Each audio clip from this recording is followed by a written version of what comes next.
드디어 포스트 시즌 프리뷰를 할 때가 돌아왔습니다. 한 시즌이 참 빠르게 흘러갔어요. 네. 근데 숨 쉴 틈도 없이 바로 이 슈퍼 와일드카드 위켄드가 돌아오기 때문에 저희도 이 프리뷰 방송을 한번 준비를 해봤습니다. 저희가 나름대로 이제 준비를 열심히 해온 만큼 재밌게 들어주셨으면 좋겠다 이런 바람을 좀 말씀을 드리고 출발을 해보겠습니다. 일단 이제 이 우리 시간으로 1월 16일 일요일에 이제 두 경기가 펼쳐지게 되고요. 그러고 나서 1월 17일 월요일에 세 경기가 준비가 되어 있습니다. 그리고 마지막 날 이 1월 18일 화요일 카디널스와 램스의 경기까지 이 슈퍼 와일드카드 위켄드 6경기가 준비가 되어 있는데 일단 시간 순서대로 한번 좀 확인을 해보죠. 가장 먼저 살펴볼 경기는 이제 우리 시간으로 일요일 새벽에 펼쳐지는 레이더스와 벵갈스의 경기입니다. 오전 6시 30분에 경기가 시작이 되고요. 이 경기는 이제 NBC가 중계를 합니다. 그래서 마이크 티리코, 드루 브리스, 그러니까 NBC의 이제 세컨 팀이라고 봐야겠죠. 그리고 이제 차세대 퍼스트 팀 후보라고 그렇죠. 봐야겠죠. 내년부터는 이제 퍼스트 팀으로 올라갈 예정인 그 콤비가 이번 경기 중계를 맡을 예정입니다. 네. 일단 이제 이 두 팀은 플레이오프에서 두 번 만났는데요. 모두 레이더스가 승리를 했습니다. 1975 시즌 그리고 1990 시즌 디비저널 라운드에서 레이더스가 벵갈스를 모두 꺾었는데 네. 특히 이 1990 시즌의 이야기를 좀 해보고 싶거든요. 그러니까 벵갈스가 이때 레이더스에게 패한 이후로 지금까지 플레이오프 승리를 거두질 못하고 있습니다. 네. 그러니까 벵갈스의 이 마지막 플레이오프 승리가 1990 시즌이었거든요. 그러니까 그 이후에 레이더스를 만났는데 패배를 했고 그 이후로는 단 한 번의 플레이오프 승리도 없었던 벵갈스였습니다. 지금 리그에 있는 32개 팀 중에 가장 플레이오프에서 승리를 거둔 지 오래된 팀이 벵갈스더라고요. 그렇죠. 그러니까 라이언스가 91년이고 플레이오프 진출 자체는 제츠가 가장 오래됐지만 네. 이 플레이오프에서 승리를 거둔 것은 벵갈스가 가장 오래된 팀이다. 그런 이야기를 좀 드리겠습니다. 네. 레이더스도 벵갈스를 상대로 승리를 거뒀다라고 말씀은 드렸지만 사실 매한가지예요. 레이더스의 플레이오프 마지막 승리가 2002 시즌입니다. 그리고 레이더스의 마지막 플레이오프가 2016 시즌, 벵갈스의 마지막 플레이오프가 2015 시즌이었거든요. 그러니까 두 팀 모두 상당히 이 플레이오프 그리고 플레이오프 승리에 목이 마른 상태다. 이렇게 말씀을 드릴 수가 있을 것 같아요. 그래서 이제 서로에게 좀 좋은 기회가 왔다 이렇게 좀 보면 될 것 같은데 이번 시즌에도 두 팀이 한 차례 맞대결을 펼친 바가 있었거든요. 네. 그 당시에 이제 11주 차에 만났는데 그때는 이제 벵갈스의 32대 13 완승이기는 했어요. 근데 그럼에도 불구하고 조버로우가 빛났던 경기는 아니었다. 네. 그래서 조 믹슨이 터치다운 2개, 그다음에 이제 코너백 쪽에서 일라이 애플의 결정적인 인터셉션 등이 나왔던 것이 벵갈스의 승리 요인이었습니다. 네. 사실 이제 이 경기 자체는 굉장히 좀 공통점이 많은 경기입니다. 앞서도 말씀을 드렸지만 레이더스와 벵갈스 두 팀 모두 상당히 이 플레이오프 진출 그리고 플레이오프 승리에 목이 마른 그런 팀들이다라는 말씀을 드렸고 2년차 쿼터백 조 버로우 그리고 8년차 쿼터백 데리카가 모두 포스트 시즌 첫 번째 경기예요. 데뷔전을 치르게 되는데 그런 만큼 두 쿼터백이 걸어왔던 길은 상당히 좀 다르긴 하지만 어쨌든 또 첫 번째 포스트 시즌 경기는 그만큼 특별한 경기이기도 하잖아요. 네, 그런 공통점이 있다라고 이제 말씀을 드려야 될 것 같고, 사실 이제 레이더스 입장에서는 말씀해주셨던 대로 조 믹슨을 굉장히 경계를 해야 된다. 왜냐하면 지난 맞대결에서 조 믹슨 선수가 기록한 성적을 보면 123 러싱 야드에 터치다운을 2개를 기록을 했거든요. 그러면서 벵갈스가 타임아웃 포지션을 압도적으로 많이 가져갔습니다. 이날 37분 20초의 공격 시간을 점유를 했었던 벵갈스였고 레이더스는 22분 40초였으니까 레이더스가 공격을 할 시간이 거의 없었다. 제대로 없었다. 이렇게 얘기를 해야겠죠. 결국 이제 레이더스가 조 믹슨 선수를 얼마나 억제를 할 수 있느냐. 이 부분이 굉장히 중요하다라는 생각이 들고 믹슨을 억제를 한다 치더라도 이 티 히긴스라든지 자말 체이스가 지난주에 충분하게 휴식을 취했거든요. 그렇기 때문에 이 선수들도 굉장히 신경을 써야 된다. 근데 그렇다라고 한다면 이 맥스 크로스비가 얼마나 역할을 해주느냐가 또 레이더스에게는 굉장히 중요하다. 이렇게 말씀을 드릴 수가 있을 것 같아요. 그러니까 맥스 크로스비가 올 시즌 이제 엣지 러셔 중에 가장 많은 프레셔를 만들어냈다라는 스탯을 이제 SNS에서 봤었는데 굳이 그 스탯을 들이대지 않더라도 올 시즌 맥스 크로스비가 뛰는 모습을 보셨던 분들이라면 이 선수가 얼마나 좋은 활약을 올 시즌에 펼쳐왔는지 알고 계실 거예요. 그렇기 때문에 이제 크로스비를 포함해서 뭐 야닉 은가쿠에 퀸튼 제퍼슨 뭐 이런 선수들이 조보로우를 얼마나 괴롭힐 수 있는가, 얼마나 티 히긴스와 자말 체이스에게 패스를 던지기 전에 이 선수의 패스를 원천 봉쇄를 할 수 있는가, 이 부분이 상당히 좀 중요한 포인트지 않나 이런 생각을 해봅니다. 그러니까 벵갈스 오펜스에서 그래도 약한 부분을 꼽아보자면 역시 오펜시브 라인이잖아요. 네. 그래서 이 레이더스의 엣지 러셔, 디펜시브 라인 선수들이 그 상대 오펜시브 라인을 얼마나 공략할 수 있느냐가 레이더스에게는 좀 중요한 포인트가 될 것으로 보입니다. 네. 그리고 이제 이 레이더스는 사실 맥스 크로스비도 그렇지만 데런 월러의 역할이 굉장히 중요하거든요. 그러니까 지난 맞대결에서 이 데런 월러 선수가 올 시즌 최고의 스탯을 기록을 했습니다. 그리고 이날 이제 레이더스의 유일한 터치다운 드라이브를 살펴보면 그 터치다운으로 이어지는 과정에서의 지분이 월러가 그 대부분의 지분을 갖고 갔다, 이렇게 좀 얘기를 해야 될 것 같고, 사실 이제 그러고 나서 얼마 되지 않아서 부상을 당했었잖아요. 그러고 지난 경기에 복귀를 했었는데 지난 경기에서 뛰는 모습을 봤을 때는 아직은 폼이 올라오지 않았다, 이런 느낌이 좀 들었었고, 이 컨디션이 올라오는데 분명히 좀 한계가 있잖아요. 근데 그런 점을 좀 감안을 한다라고 하면 헌터 렌프로라든지 포스터 모로 이런 선수들의 활약이 굉장히 중요한데 그 기대만큼의 활약을 해줄 수 있을 것인가, 사실 쉽지는 않다고 봐요. 그러니까 헌터 렌프로 같은 경우는 이번 시즌 내내 좋은 모습을 보였기 때문에 좀 벵갈스 디펜스의 집중 타겟이 되지 않을까, 그런 생각을 해보거든요. 그래서 김민준 아나운서가 지금 적으시지는 않았지만 제이 존스의 역할을 저는 좀 기대를 해보고 싶어요. 이 선수가 뭐 레이더스의 좀 연장 승부나 뭐 4쿼터 막판 이런 결정적인 순간들에 좀 좋은 모습을 보여줬던 바 여러 차례 있었기 때문에 이런 큰 경기에서 좀 소위 말하는 미치는 선수가 될 수 있지 않을까, 뭐라는 좀 기대를 해봅니다. 네. 객관적으로 놓고 봤을 때는 어느 팀이 승리할 것 같아요? 저는 벵갈스가 승리하지 않을까라는 생각이 들긴 합니다. 그러니까 이번 시즌 전체적으로 보여줬던 어떤 경기력에 대한 뭐 평가를 해보자면 그래도 역시 벵갈스에게 더 높은 점수를 줘야겠죠. 근데 앞서 이야기했던 것처럼 두 팀 모두 오랜만에 플레이오프에 올라온 팀들이기 때문에 어떤 변수가 작용할지 모르는 경기다라고 좀 이야기를 하고 싶고, 일단 그 도박사들의 의견을 간단하게 좀 가져와 봤는데 홈팀 벵갈스의 5.5점 정도의 우세를 예상을 하고 있더라고요. 그래서 뭐 현지에서도 일단 벵갈스의 뭐 근소한 우위를 좀 점치고 있는 것으로 보입니다. 네. 더군다나 이제 라스베이거스 레이더스가 이 지난 선데이 나잇 풋볼 경기를 연장까지 끌고 가면서 굉장히 치열한 승부를 펼쳤잖아요. 그것도 연장 초반에 끝난 게 아니라 연장 끝날 때까지 거의 시간을 다 사용하면서 굉장히 좀 이 선수들이 극한까지 몰리는 그런 경기를 했었기 때문에 그런 부분 역시도 이날 경기의 어떤 이 포인트가 되지 않을까, 그런 생각도 좀 들기도 하고요.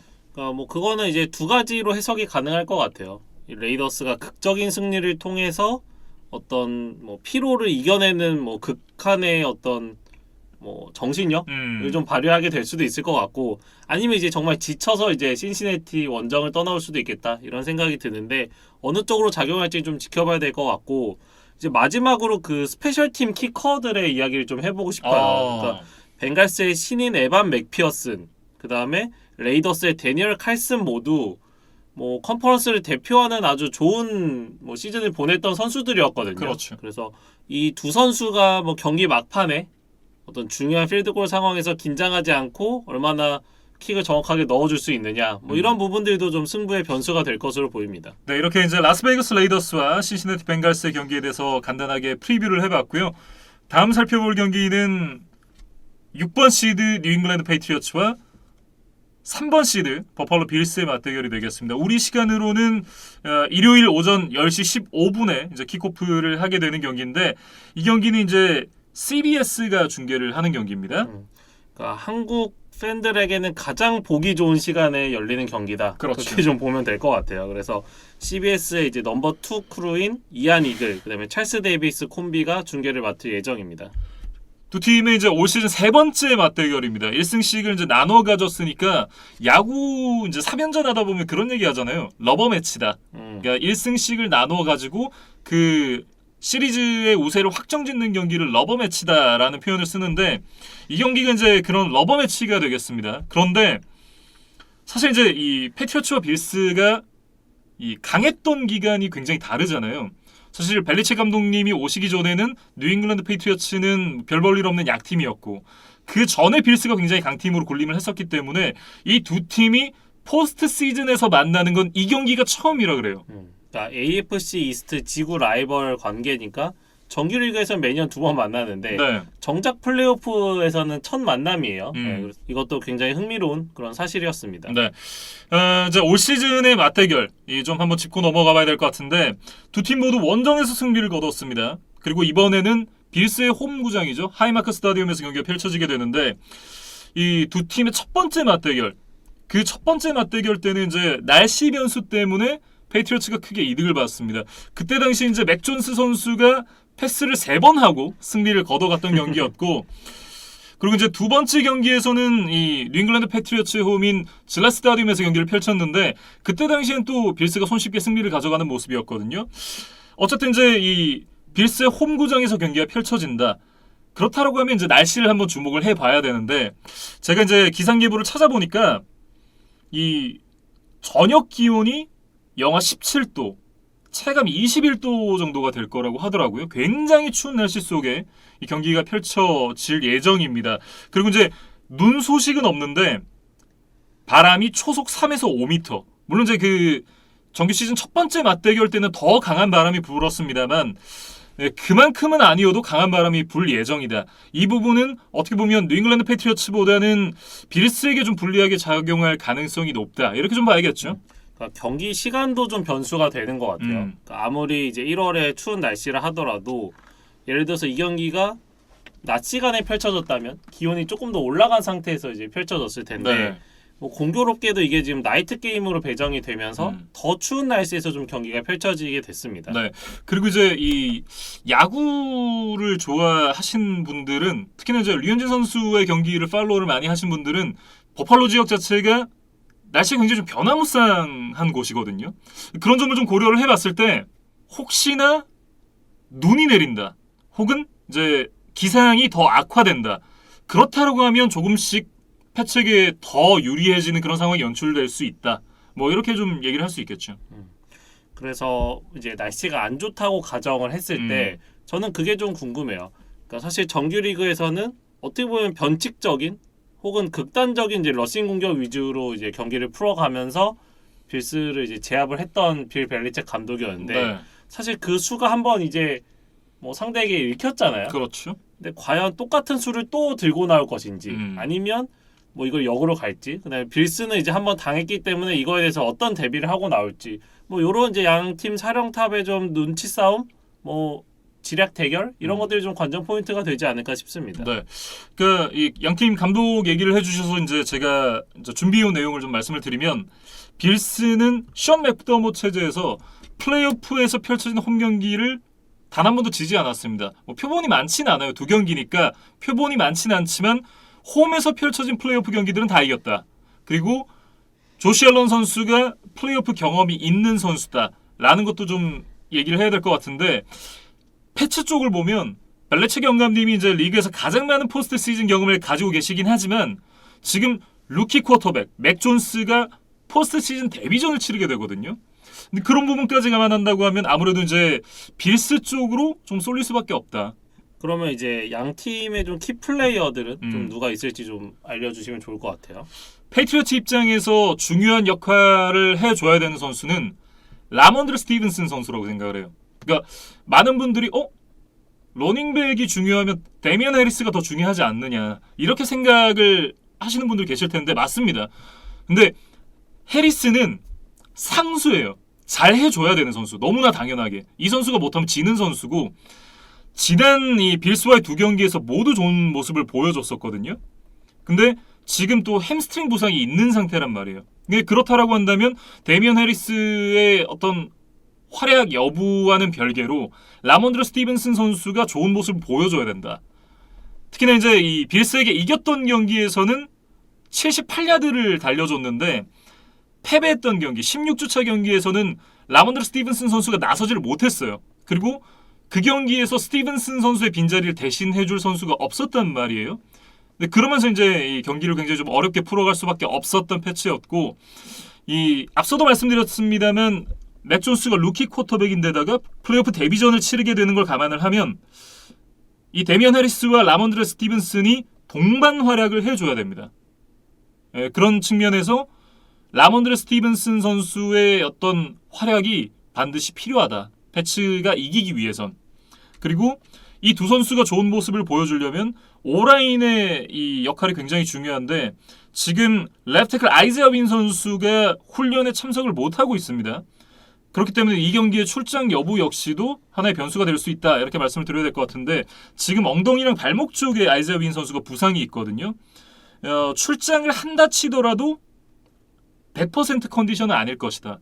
하지만 지금 이제 포스트 시즌 정도까지 경기를 치르면서 온 선수들이 100% 컨디션으로 뛰는 선수는 거의 없거든요. 그런 점을 감안을 할 때 출장하고 안 하고의 차이가 굉장히 클 수 있다. 뭐 이렇게 좀 말씀을 드려야 될 것 같습니다. 그리고 이제 패트리어츠는 이제 아이제아 윈 말고도 뭐 제이미 콜린스나 단테 하이타워의 몸 상태도 그렇게 좋아 보이지는 않거든요. 네. 그래서 이 수비 쪽에 이렇게 경험 있는 베테랑들이 좀 컨디션이 저하돼 있다는 점은 분명히 또 불안 요소로 이제 봐야 될 것 같아요. 네. 그 말씀해주신 분이 굉장히 중요한데 그 제이미 콜린스와 단테 하이타워 두 선수가 빠지면서 패트리어츠의 런 디펜스가 굉장히 헐거워졌거든요. 지난주에 이 콜린스가 부상을 입었고 단테 하이타워는 아예 마이애미 경기를 가질 않았어요. 비행기를 안 탔단 말이에요. 근데 그러면서 돌핀스에게 195야드를 얻어맞았어요. 러싱 야드만. 그러니까 이 두 선수가 지금 제 컨디션이 아니다. 특히나 제이미 콜린스는 훈련 참가를 하지 못했고 그리고 단테 하이타워도 정상이 아니라고 한다면 글쎄요. 데빈 싱글테리를 막을 수 있을 것인가. 그리고 이제 조시 앨런 선수가 최근에 패스의 성적이 좋지는 않지만 러싱에서는 굉장히 좋은 모습 보여주고 있거든요. 그러니까 데빈 싱글테리와 조시 앨런 두 선수의 러싱을 과연 이 제이미 콜린스와 단테 하이타워가 없이 막을 수 있을 것인가. 이 부분도 한번 체크를 해봐야 됩니다. 그리고 이제 패츠의 D라인과 빌스의 O라인도 좀 지켜봐야 될 뭐 포인트가 아닌가 싶습니다. 네, 굉장히 잘 짚어주셨는데 지난 16주차 맞대결에서 이 매튜 주돈 선수가 아무런 활약을 하지 못했어요. 디온 더킨스에게 꽁꽁 묶여 있었는데 제 기억에 매튜 주돈이 이날 프레셔도 하나도 못 줬습니다. 그러면서 이 앨런 선수가 굉장히 편하게 경기를 풀어갈 수 있었던 그런 기억이 나는데 그 모습을 도킨스가 다시 보여줄 수 있다? 그러면 이제 이 빌스와 패츠를 놓고 봤을 때 수비에서 우위를 가져가야만 하는 페이트리어츠인데 그러지 못한다? 그러면 이 경기는 굉장히 원사이드하게 흘러갈 가능성이 높습니다. 그리고 데뷔 시즌에 나름 인상적인 모습을 보여주던 크리스찬 발모어도 지금 뭐 썩 좋지가 않다. 무릎 부상이 있죠. 좋지가 않다라는 리포트들이 있기 때문에 맷주돈의 그 빨간 토시에 조금 더 부담감이 많이 지워져 있다. 그렇게 좀 이야기를 해야 될 것 같아요. 사실상 이제 주돈 선수가 1인분 이상을 해줘야 된다. 이렇게 좀 말씀을 드려야 될 것 같고 여러모로 보면 빌스가 지금 탑독이거든요. 다른 많은 사람들의 평가도 그렇고 제가 봐도 빌스가 탑독으로 느껴지는데 패트리어츠 팬의 입장으로서는 날씨가 좀 안 좋기만을 기도를 해야 될 것 같다. 눈 많이 내리고 겁나 춥고 뭐 이런 날씨를 기대를 해야 될 것 같고 근데 냉정하게 얘기를 하면 플레이오프도 잘한 거다. 첫 술에 배부를 수 없으니까 뭐 이 정도면 맥 존스 선수의 데뷔 시즌 치고는 나쁘지 않았다. 뭐 유종의 미를 거뒀으면 좋겠다. 뭐 이렇게 좀 마무리를 해보겠습니다. 네. 빌스가 이길 것 같아요. 네. 현재 도박사들도 이제 홈팀 빌스의 4점 정도의 우세를 보고 있거든요. 네. 그러니까 앞선 레이더스와 벵갈스의 경기보다는 더 격차가 적다고 지금 분석을 하고 있어요. 그러니까 뭐 날씨 그다음에 빌 벨리책이라는 어떤 리그 최고의 명장 뭐 이런 좀 패치에게도 내세울 만한 좀 유리하게 작용할 만한 요소들이 있기 때문에 네. 예, 도박사들의 예측도 조금은 이제 보수적으로 바뀐 것으로 보입니다. 아마 그런 부분도 좀 영향을 끼치지 않았을까요? 이제 이 패치 세컨더리가 워낙 좋잖아요. 네, 그렇기 때문에 거기서 이 턴오버를 만들어낸다. 그런다라고 하면 이제 조금 얘기가 달라지겠지만 사실 그런 부분들은 기대를 할 수 있는 부분은 아니잖아요. 네, 그렇기 때문에 객관적인 전력만 놓고 봤을 때는 버팔로가 이길 가능성이 좀 높지 않나. 이렇게 정리를 한번 해보겠습니다. 네. 그리고 이제 월요일 경기를 한번 넘어가 보면 좋을 것 같아요. 네. 근데 월요일에는 이제 세 경기가 준비되어 있죠. 이제 새벽 3시부터 이 6시 30분 그리고 10시 15분 이렇게 이제 세 경기가 준비가 되어 있는데 새벽 3시에 펼쳐지는 경기인 이제 이글스와 벅스의 맞대결 한번 얘기를 해 보도록 하겠습니다.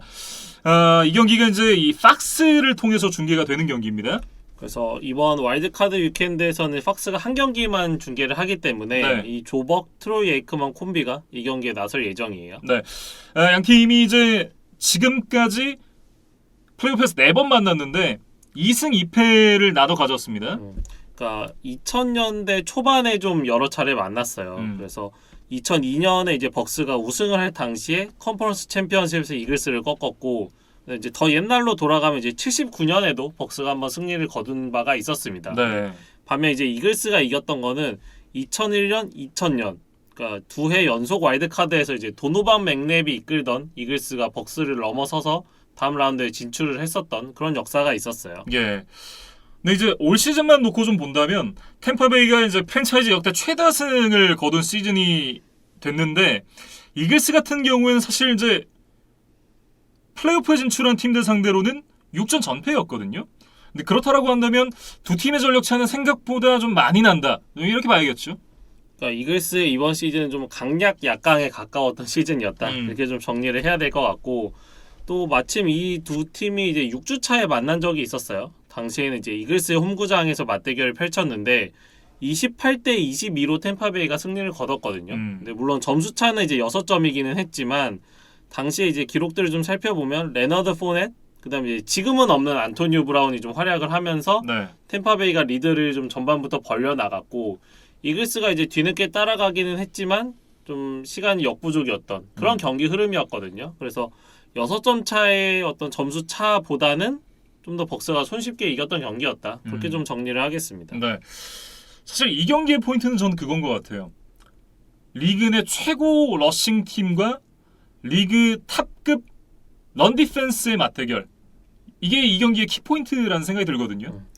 그러니까 이번 시즌 맞대결이 6주 차에 있었다고 말씀을 드렸는데 네. 이때만 해도 지금 이글스의 어떤 오펜스의 정체성이 좀 확립되기 전이었다. 근데 이제 이글스가 시즌 중후반부에 확실하게 러싱 공격을 모토로 반등에 좀 성공을 하면서 이 무대까지 왔던 거잖아요. 그러니까 6주차 맞대결의 참고는 될 수 있지만 지금의 이글스를 설명할 수 있는 건 아닌 것 같아요. 그렇죠. 그래서 지표를 보면 말씀해주신 대로 이글스가 지금 경기당 평균 159.7 러싱 야드로 이 부분에서 지금 리그 1위에 있습니다. 네. 그래서 그럴 만큼 지금 이번 시즌 러싱 공격에서 좀 강점을 보이고 있고, 반면에 이제 템파베이는 근년에 계속해서 러싱 디펜스가 좋았던 팀이죠. 그렇죠. 그래서 올해도 경기당 92.5 러싱 야드만 허용하면서 최소 3위의 이름을 올리고 있어요. 그래서 결국에는 이글스의 발과 그거를 템파베이 수비가 어떻게 잡아내느냐, 네. 이 싸움이라고 좀 봐야겠습니다. 결국 이제 저희가 벅스 얘기를 하면서 말씀드렸던 이 부상자들의 복귀 현황, 이 부분에 대해서 한번 얘기를 해봐야 될 것 같은데, 사실 생각만큼 선수들이 다 복귀를 하진 않았습니다. 그러니까 일단 안토니오 브라운이 빠졌고, 그렇죠. 그다음에 이제 크리스 가딘도 없다고 말씀을 네. 드렸었어요. 그리고 이제 뭐 추가적인 이야기를 좀 덧붙여 보면 러닝백 로날드 존스, 그리고 이제 김준 아나운서가 좀 많은 기대를 했었던 와이드 리시버 시릴 그레이슨도 아마 와일드 카드 라운드에서는 좀 모습을 보기 어려울 것 같다. 네. 근데 이제 그 외의 선수들은 뭐 대다수 복귀를 할 예정이에요. 시릴 그레이슨 선수가 이제 제가 굉장히 칭찬을 했었는데 또 부상을 당해서 머쓱하지만 이 선수가 지금 햄스트링 부상이 있다고 밝혀졌거든요. 네, 그런 점을 좀 본다면 참 이번 주도 그렇지만 올라간다 치더라도 이 선수가 포스트시즌 내내 활약을 하기 쉽지 않을 것 같다라는 생각이 들긴 합니다. 그리고 이제 수비 쪽에서는 리처드 셔먼이 좀 복귀를 타진을 했었는데 네. 결과적으로는 좀 성사가 안 된 것으로 보여요. 그리고 이제 이 세컨더리 코치의 보조 역할로 이 도우미를 자청했다라고 하죠. 뭐 아무래도 이제 사이드라인에서 뭐 동료들을 독려하고 뭐 상대에게 좀 트래시 토킹을 하고 뭐 이런 역할을 좀 수행하지 않을까 싶어요. 네, 뭐 어쨌든 생각만큼 100% 전력으로 필라델피아 이글스랑 만나기 좀 어렵게 된 템파베이입니다.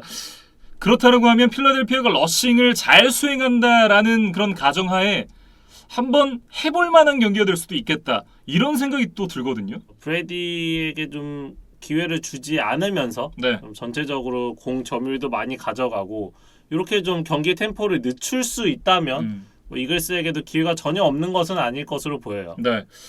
객관적으로 봤을 때는 템파베이가 이길 가능성이 높다라고 봐야겠죠. 그래서 이제 현지에서도 홈팀 벅스의 8.5점 정도의 우세를 이야기를 하고 있거든요. 그러니까 앞선 두 경기보다는 확실한 전력차, 그러니까 원 포지션 이상의 차이가 나는 경기다라는 것이 지금 현재 뭐 대다수의 예상인 것으로 보입니다. 네, 과연 이 경기가 또 어떻게 흘러갈지 한번 봐야 될 것 같고요.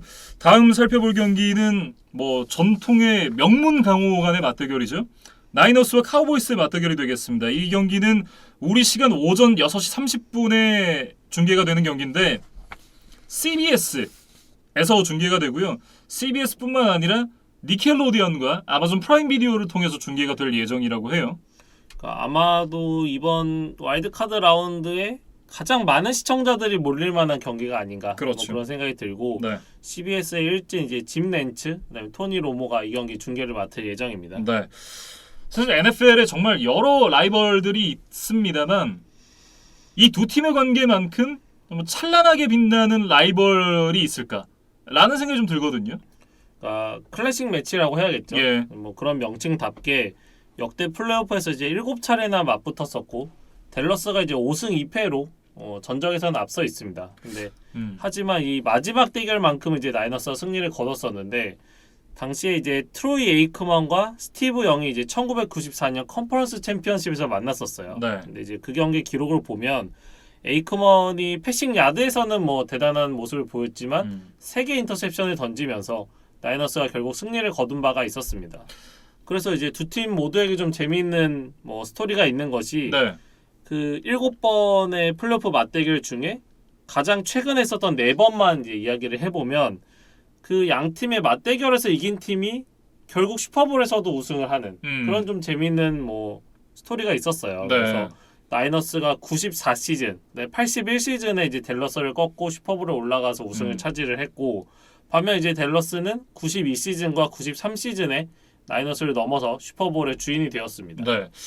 말씀해주신 이 얘기대로라면 이 두 팀 중에 또 어떤 팀이 이기게 될지 그리고 이기고 나서 어디까지 올라가게 될지도 굉장히 궁금해지거든요. 근데 이제 제가 얘기해드렸던 요 뭐 최근에 4번의 대결은 대부분 이제 컨퍼런스 챔피언십 단계에서 이제 펼쳐졌고 네. 이번엔 이제 두 팀이 와일드카드 라운드에서 만났기 때문에 뭐 여기서 승리한다 그래서 이것이 어떤 슈퍼볼 우승으로 가는 뭐 보증 수표냐 하면 이제 그거는 아닐 것으로 보이긴 합니다. 그렇겠죠. 뭐 어쨌든 이번 시즌 두 팀의 첫 번째 맞대결이 공교롭게도 이제 와일드카드 라운드에서 펼쳐지게 됐는데 전체적인 전력을 놓고 보면 사실 댈러스가 좀 많이 우세하다 이런 생각이 들거든요. 댈러스 하면은 이제 막강한 리시버들을 보유하고 있는 팀으로 알려져 있잖아요. 그렇죠. 근데 이제 나이너스 입장에서 이제 좋은 세컨더리들로 이제 이에 대응을 해야 되는데 현재 나이너스의 뎁스 차트를 살펴보면 조시 노먼, 그다음에 임메뉴얼 모슬리가 주전 코너백으로 이름을 올리고 있어요. 조시 노먼이 물론 한때는 뭐 리그를 대표하는 코너백이기도 했지만 사실 언제적 조시 노먼입니까? 아, 그렇죠. 그래서 지금 이제 한창 물이 올라 있는 CD 램이나 아마리 쿠퍼를 막기에는 좀 힘겨워 보인다. 그리고 임메뉴얼 모슬리도 또 부상이 있었던 선수이기 때문에 네. 이런 점들이 나이너스의 좀 걱정거리이고 그다음에 이제 프레드 워너나 드래글린 로의 이제 나이너스의 라인베커진이 원래 강점인 팀인데 사실 이 두 선수들의 어떤 명성만큼 이번 시즌 폼이 좋지는 않았다는 분석들이 있거든요. 그래서 뭐 달튼 슐츠 같은 타이트엔드에게 의외로 많은 야드를 내줄 수도 있다. 이런 분석들도 지금 나오고 있는 상황입니다. 거기다 지금 이 지난주 마지막 주차에 맹활약을 펼쳤던 선수가 하나 있잖아요. 세드릭 윌슨. 이 선수도 지난주의 활약을 생각을 해보면 무시할 만한 선수는 아니다라는 생각이 들거든요.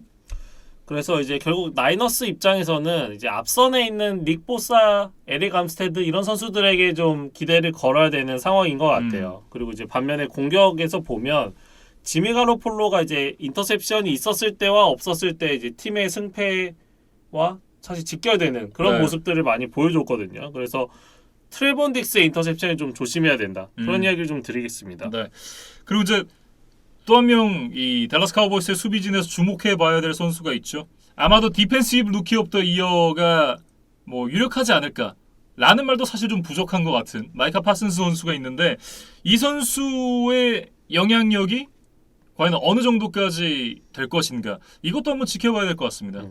그러니까 마이카 파슨스는 사실 다 되는 선수예요. 네. 그러니까 뭐 패스러시를 해도 아주 막강하고 뭐 커버리지를 하더라도 거의 완벽한 모습으로 이제 상대를 막아내는 선수이기 때문에 어느 쪽에 전념을 할 것인지를 뭐 댈러스도 잘 결정을 해야 될 것 같고 그렇죠. 나이너스도 이제 마이카 파슨스의 동선을 잘 파악을 해서 파슨스를 이제 피해서 좀 공격을 해야 될 것 같아요. 네. 그래서 뭐 파슨스가 뭐 조지 키트를 막을지 지미 가로폴로를 향해서 돌진을 할지 이 부분도 좀 지켜봐야 될 포인트라는 생각입니다. 그리고 이제 마지막으로 도박사들의 의견을 좀 살펴보면 홈팀 댈러스의 석점 정도의 우세를 예측을 했거든요. 네. 그러니까 아주 근소한 차이로 뭐 댈러스의 우위를 좀 점치고 있습니다. 두 명문팀 간의 라이벌 맞대결 과연 어떤 팀이 승리를 가져가게 될지 벌써부터 굉장히 궁금해지는데 저희도 한번 경기를 보면서 체크를 해보겠습니다. 이렇게 이제 샌프란시스코 49너스와 댈러스 카우보이스의 경기에 대해서 얘기를 해봤고 다음 이제 10시 15분에 펼쳐지는 경기죠. 스틸러스와 칩스의 맞대결입니다. 이 경기는 이제 NBC의 일진이 중계를 하게 되죠. 알 마이클스와 크리스 콜린스워스의 중계로 이제 함께할 예정입니다. 네, 일진이라고 얘기를 하니까 되게 좀 어감이 이상한데 뭐 어쨌든 알 마이클스, 크리스 콜린스워스가 중계를 하게 되겠습니다. 양 팀의 이제 역대 세 번째 플레이오프 맞대결이 되겠습니다. 2016년 디비저널 라운드에서 맞대결을 펼쳤었는데 그때 당시에는 이제 레비언 벨 선수가 170야드를 뛰었습니다. 어마어마한 활약을 보여줬어요. 그런데 이제 피츠버그가 터치다운을 끝까지 하나도 만들지를 못했고 네. 그럼에도 불구하고 6개의 필드골을 넣으면서 칩스에게 18대 16으로 승리를 했던 어떻게 보면 좀 이상한 경기였다. 네. 그리고 이제 1993 시즌 와일드카드 라운드에서는 칩스가 이겼었는데 이때는 이제 아마 팬분들이 기억하실 조 몬타나의 칩스 시절이었습니다. 그렇죠. 네. 뭐 어쨌든 이제 1승씩을 나눠 가진 양 팀이 되겠고 이번 시즌에 이제 두 팀이 한 차례 맞대결을 펼친 바가 있었습니다. 16주 차에 이 경기를 가졌었는데 당시에는 이제 36대 10으로 칩스가 일방적인 승리를 가져갔거든요. 심지어 스틸러스는 전반 무득점이었고 경기 중반에 보면 30대 0까지 스코어가 벌어지는 그런 상황이 있었습니다.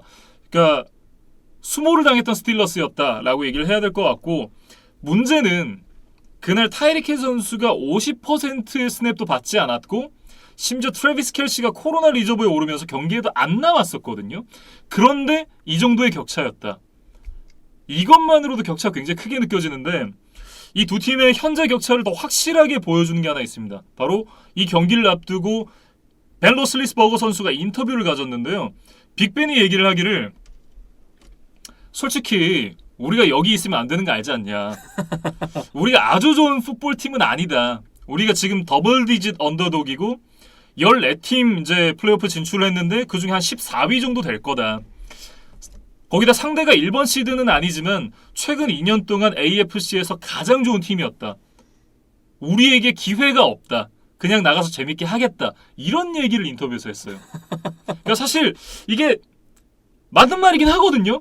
근데 제가 이제 스틸러스 팬들의 어떤 그 입장에 빙의를 해서 생각을 해보면 아니 우리 팀 주전 쿼터백이 이딴 얘기를 했다고? 하면서 피가 거꾸로 솟을 만한 그런 얘기입니다. 그러니까 사실은 이제 저희처럼 조금 한 발짝 뒤에서 보는 이제 제3자들은 이런 예상을 할 수 있죠. 네. 근데 이제 경기에 뛰는 당사자가 이런 얘기를 했다는 거는 심지어 쿼터백이잖아요. 사실 좀 놀랍기는 한데 뭐 저는 그래도 좀 다른 이제 몇 가지 생각을 해보면 일단은 빅벤이니까 이 스틸러스에서 프랜차이즈 쿼터백을 정말 오랜 시간 뛰었던 선수니까 할 수 있는 얘기라는 생각이 하나 들고 또 하나는 일종의 심리전이 아니겠느냐. 아 영매발이다. 네.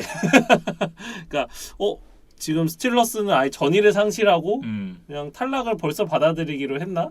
이렇게 좀 상대의 방심을 유도하는 작전이 아니겠느냐. 네. 뭐 그런 생각을 좀 해봅니다. 그냥 마지막 얘기가 좀 의미심장하긴 해요. 나가서 재밌게 하겠다. 왜 그런 얘기 있잖아요. 지지자는 불효 호지자고 호지자는 불효 락지자다. 그러니까 즐기는 놈 못 이긴다는 얘기거든요. 그러니까 나가서 재밌게 하겠다라는 건 우린 즐기겠다 이런 얘기인데 뭐 즐기는 자 모드로 들어갈 수 있을지는 또 한번 봐야 될 것 같긴 합니다. 어쨌든 뭐 지금 칩스 팬들이 빅벤의 은퇴 파티다 이러면서 막 이걸 좀 밈화시키고 있는데 뭐 빅벤이 이런 얘기를 했다는 것 자체가 양 팀의 전력 차이가 그만큼 크다라는 얘기가 되겠고 지금 제가 인터넷에서 찾아봤던 그 모든 전문가들의 예측이 모두 칩스 쪽으로 쏠려 있거든요. 현지 도박사들도 지금 홈팀 칩스의 12.5점 우세를 이야기를 하고 있습니다. 그래서 그러니까 더블 디짓이죠. 예. 이번 주에 펼쳐지는 6경기 중에 가장 큰 격차로 이제 칩스의 승리를 예상을 하고 있어요. 네. 그러니까 여러 가지를 생각을 해봤어요. 그러니까 이걸 누가 어디가 더 낫다라는 거를 비교를 하는 것 자체도 저는 사실 크게 의미가 없다라는 생각이 들어서 스틸러스 입장에서 이기려면 어떻게 해야 되느냐라는 걸 이제 이 닥터 스트레인지처럼 여러 가지 시나리오를 생각을 해봤거든요. 그러니까 엔드 게임에 보면 정말 수많은 이 가능성 중에 한 가지가 있다 그러잖아요. 그러니까 제가 한 가지를 생각을 해봤습니다. 그러니까 스틸러스가 이기기 위해서 수반이 되어야 되는 어떤 그 과제들. 첫 번째가 나지 해리스의 대활약입니다. 그러니까 미친 듯이 러싱으로 달리면서 야드 따박따박 따먹고 차곡차곡 점수 쌓고 시간 따박따박 태우고 이게 첫 번째고요. 두 번째, 세컨더리가 상대의 빅플레이를 최대한 억제하면서 최소한의 점수만을 주는 것. 그리고 세 번째, TJ 왓 선수가 올해 보여줬던 그 최고의 기량 중에서도 이 경기에 최고의 경기를 만들어내면서 마운스를 괴롭혀야 된다. 요 세 가지가 좀 동시에 이루어져야 되지 않나. 좀 이 자세하게 설명을 드리면 나지 해리스 선수가 지난 맞대결에서 19번의 캐리로 93야드를 기록했어요. 터치다운이 없었어요. 근데 이 경기에서는 더 많은 캐리와 훨씬 더 많은 야드 그리고 터치다운도 만들어내야 됩니다. 근데 이제 문제는 나지 해리스가 지금 컨디션이 썩 좋지를 않아요. 그렇죠. 네, 제가 한국 시간 목요일 기준으로 이제 부상자 리포트를 봤었는데 나지 해리스가 훈련에 불참을 했었거든요. 네. 그래서 물론 이제 휴식을 취한 거고 뭐 정말 뛸 수 없는 상황이 아니라면 억지로 나오겠지만 나지 해리스가 온전한 컨디션은 아닐 가능성이 높다. 이건 이제 스틸러스에게 분명히 악재입니다. 네, 지금 이제 정확하게는 팔꿈치 쪽에 부상이 있다라고 해요. 마이크 톰린 감독이 얘기를 하기를 아마 이제 이 금요일 훈련에는 복귀를 할 수 있을 것 같다라고 얘기를 했는데 뭐 경기에 못 나서지는 않을 것 같고, 근데 다만 이제 컨디션이 어떨 것이냐 이게 좀 관건이 되겠죠. 어쨌든 나지 해리스의 활약이 반드시 필요한 스틸러스가 되겠고요. 그리고 올 시즌에 이제 이 스틸러스가 펼쳤던 경기들의 성적을 쭉 보면 올 시즌 시카고 베어스전을 제외하고 나서 20점 이상 실점한 경기에서 모두 패배를 했어요. 그러니까 지난 시즌 후반부터 이 피츠버그 스틸러스가 공격팀이 점수를 만들어내는데 한계가 있는 팀이잖아요. 그렇기 때문에 수비진에서 상대의 득점을 최대한 억제해야 된다. 실점을 최대한 적게 해야 된다라는 얘기가 되겠고, 그렇다라고 하면 세컨더리에서 이 타이릭 힐과 트래비스 켈시를 얼마나 억제할 수 있느냐, 이 부분이 굉장히 중요합니다. 그런데 앞선 맞대결과 달리 타이릭 힐과 트래비스 켈시 모두 정상적으로 경기에 출전할 것으로 보이고, 그렇죠. 최근에는 이제 뭐 바이런 프링글이나 뭐 미콜 하드먼이나 이런 선수들도 뜨문뜨문 이제 좋은 활약을 해주고 있기 때문에 네. 스틸러스 입장에서 좀 막아야 할 대상들이 너무 많다. 그런 심지어 예. 프링글이 지난 맞대결에서 날아다녔거든요. 네, 그런 부분들을 생각을 해보면 어쨌든 이 세컨더리가 굉장히 좋은 역할을 해줘야 된다. 그리고 TJ 왓 선수에 대한 말씀을 앞서 드렸었는데, TJ 왓 선수가 이 칩스전에서는 55%의 스냅밖에 참여를 하지 않았어요. 거기다가 올 시즌 TJ 왓이 색을 기록하지 못한 경기가 15경기 중에 3경기밖에 없는데 그 경기 중에 이 경기가 하나였거든요. 거기다 태클도 한 번밖에 없었고, 그러니까 TJ 왓 선수가 이날 경기에서 부진했었는데 이 경기와는 다른 활약을 이번 맞대결에선 보여줘야 된다. 이게 필수적으로 좀 동반이 돼야 스틸러스가 해볼 만하다라는 그런 계산이 좀 서는 것 같아요. 이 말씀해주신 세 가지 미션 중에 그래도 가장 실현 가능성이 있는 건 이 3번 시나리오라는 생각이 들어요. 왜냐하면 칩스의 이제 오펜시브 라인 뭐 현황을 살펴보면 주전 라이트 태클 루카스 리안과 백업 마이클 램머스가 모두 부상으로 지금 빠져 있거든요. 네. 그래서 이제 앤드류 와일리라는 선수가 주전 라이트 태클로 나설 예정인데 여기가 좀 스틸러스가 공략할 만한 포인트가 되지 않겠느냐. 이제 실제로 이제 얼마 전에 있었던 스틸러스와 브라운스의 경기에서도 브라운스의 이제 주전 라이트 태클이 빠진 자리를 TJ 와트를 비롯한 스틸러스의 D라인이 집요하게 공략을 해서 네. 당시에 9개의 색을 만들어냈던 기억이 있잖아요. 그래서 그거를 좀 재현을 해야 되는 스틸러스다. 그런데 이제 마침 칩스도 지금 한쪽에 좀 구멍이 생겼기 때문에 요게 좀 스틸러스가 비집고 들어갈 수 있는 틈이 아닌가 싶습니다. 네. 과연 이제 이 요건들을 피츠버그가 잘 수행을 해서 좀 생각 외에 모두의 예상을 뒤집는 그런 업셋을 만들어낼 수 있을지 한번 지켜봐야 될 것 같은데요. 그리고 이제 마지막 경기가 남았죠. 우리 시간으로 1월 18일 화요일에 펼쳐지는 경기가 되겠습니다. 카디널스와 램스의 맞대결.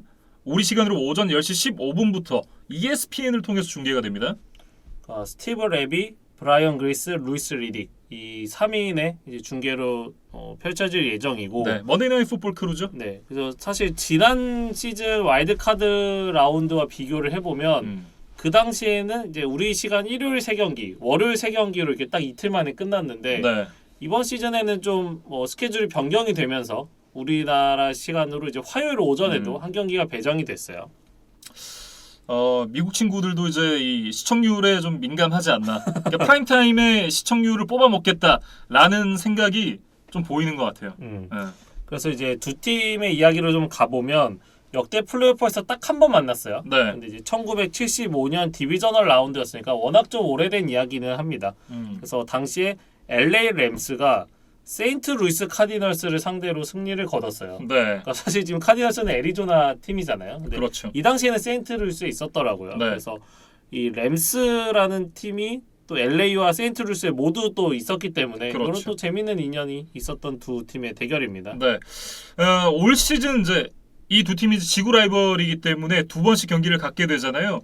이번 시즌에는 이 앞서 패츠와 빌스처럼 서로 원정을 가서 승리를 챙겼던 두 팀이었습니다. 그러니까 4주차에서는 이제 애리조나가 LA 원정에서 승리를 거두면서 지긋지긋했던 이제 램스 징크스를 좀 극복을 해냈고 반면에 이제 14주차 먼데이 나잇 풋볼에서는 이제 램스가 복수에 성공을 하면서 두 팀의 이번 시즌 맞대결은 1승 1패로 마무리가 됐었습니다. 네.